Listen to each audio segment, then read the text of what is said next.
Merci, Monsieur le Président, Monsieur le Premier ministre, Mesdames et Messieurs les ministres, chers collègues. Voilà donc le moment où nous devons dire à la France comment notre vie va reprendre. Ce sont vos mots, Monsieur le Premier ministre, et ils témoignent de la gravité du moment. Nous avons noté votre grande prudence pour procéder à un déconfinement sous conditions, par étapes et sur mesure selon les territoires. Nous sommes néanmoins très dubitatifs sur les modalités et les moyens mis en œuvre, et à cet égard, vous ne nous avez pas convaincus. Trop d'ambiguïté demeure. Même la question de la fourniture de masques à chaque Français, posée depuis des semaines, n'est toujours pas entièrement réglée. Et le flou sur la reprise de l'école inquiète les parents, les enseignants comme les maires. Les principes qui guident vos décisions en la matière ne sont d'ailleurs pas clairs et ne semblent pas être ceux de la réussite scolaire ni de l'égalité des chances entre les enfants. Quant à votre réponse à la crise sociale dramatique qui est devant nous, elle n'est pas, à notre avis, à la hauteur de la situation. Nous sommes encore plus inquiets quand nous entendons dès ce matin votre ministre du Travail envisager de durcir les conditions du chômage partiel au 1er juin ou votre volonté de maintenir la réforme de l'assurance chômage à la rentrée. Après vous avoir écouté attentivement hier, je voudrais donc vous poser 2 questions. Quand et comment allez-vous clarifier toutes les zones d'ombre qui demeurent encore, et en particulier pour l'école? Et allez-vous enfin mettre l'urgence sociale au cœur de votre politique face à cette crise? Et pour vous répondre, la parole est à Monsieur le Premier ministre. Vous avez la parole, Monsieur le Premier ministre. Merci, Monsieur le Président, Mesdames et Messieurs les sénateurs. Monsieur le sénateur, peut-être, Monsieur le Président, avant de répondre à la question que vient de me poser Monsieur le sénateur, un mot pour dire que parce qu'il était élu de Seine-Maritime et parce que nous avions des amis communs, j'avais beaucoup d'estime et d'affection pour Henri Weber et que je m'associe aux propos que vous venez de tenir, Monsieur le Président. Monsieur le sénateur, vous me posez la question de l'esprit et de la méthode que nous allons utiliser pour progressivement sortir du confinement, pour progressivement faire repartir notre pays, confiné qu'il est, pour des raisons sanitaires que vous connaissez parfaitement. Je l'ai dit hier, je le redis aujourd'hui, et cet état d'esprit ne me quittera pas. Nous devons être à la fois prudents et résolus. Prudents parce que le déconfinement, entre guillemets, est un processus risqué, et résolu parce que ne pas déconfiner le serait au moins tout autant. Nous sommes donc condamnés, d'une certaine façon, à avancer prudemment. C'est la raison pour laquelle j'ai indiqué hier dans mon propos que je tenais à ce que les opérations de déconfinement s'effectuent progressivement, avec un pas de temps qui permet, avant qu'une nouvelle étape soit franchie, de vérifier que les mesures qui ont été prises permettent de circonscrire l'évolution du virus. Prudence. Transparence également, d'ailleurs, pour dire effectivement quels sont les résultats des mesures qui ont été prises. C'est le premier aspect.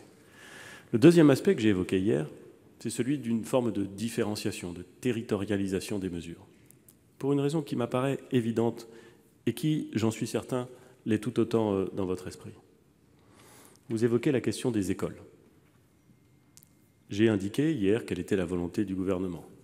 Permettre la réouverture progressive des écoles, en commençant par les préélémentaires et les primaires. Puis plus tard, dans les zones où cela est possible, les collèges. Et on verra à partir de début juin, le 31 mai pour le 2 juin, ce qu'il en est s'agissant des lycées. Je connais moins je le connais un petit peu quand même, le territoire dans lequel vous avez été élu. Je connais bien le territoire dans lequel j'ai été moi-même élu. Je connais assez bien les écoles de la ville dont j'ai été le maire.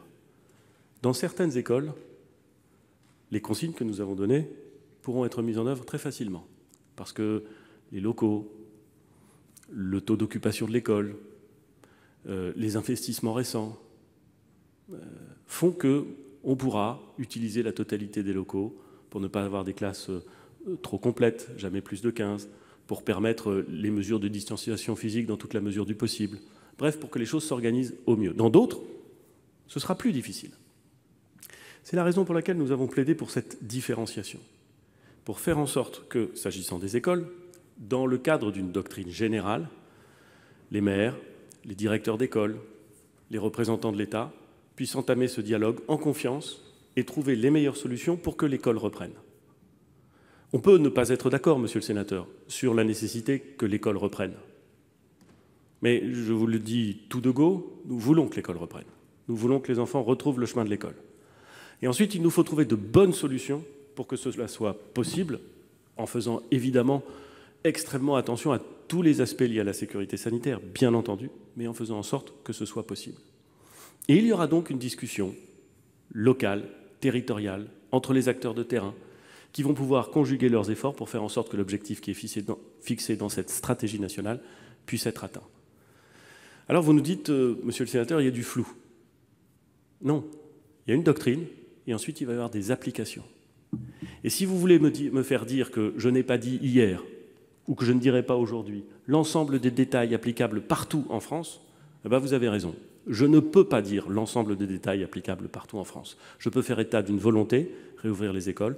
Je peux faire état de principes, ils ont été fixés et en détail par le gouvernement, des classes de 15, plusieurs possibilités offertes sur ce que pourront faire les élèves. Et ensuite, je vais faire confiance, et au fond, ça ne devrait choquer personne, aux directeurs d'école, aux maires et aux représentants de l'État. Monsieur le sénateur, si vous pensez qu'il y a une autre méthode pour battre une épidémie que de faire confiance à ceux qui sont au plus près du terrain et capables de prendre des mesures intelligentes compte tenu des objectifs qu'on leur fixe, je vous assure, monsieur le sénateur, je serais très heureux de l'apprendre, je serais très heureux de pouvoir en discuter avec vous. Mais c'est la méthode que nous avons retenue, avec prudence, avec progressivité, avec confiance. Monsieur Ferraud. Président, j'entends la réponse. Nous partageons la prudence face à la crise sanitaire. Il reste quand même très peu de temps pour lever les ambiguïtés sur les modalités de la reprise de l'école adaptée au territoire. Et surtout, vous ne m'avez pas répondu sur l'urgence sociale. Nous aimerions que sur ce point, vous ne soyez pas prudent, mais vous soyez résolu. Je vous remercie. Merci.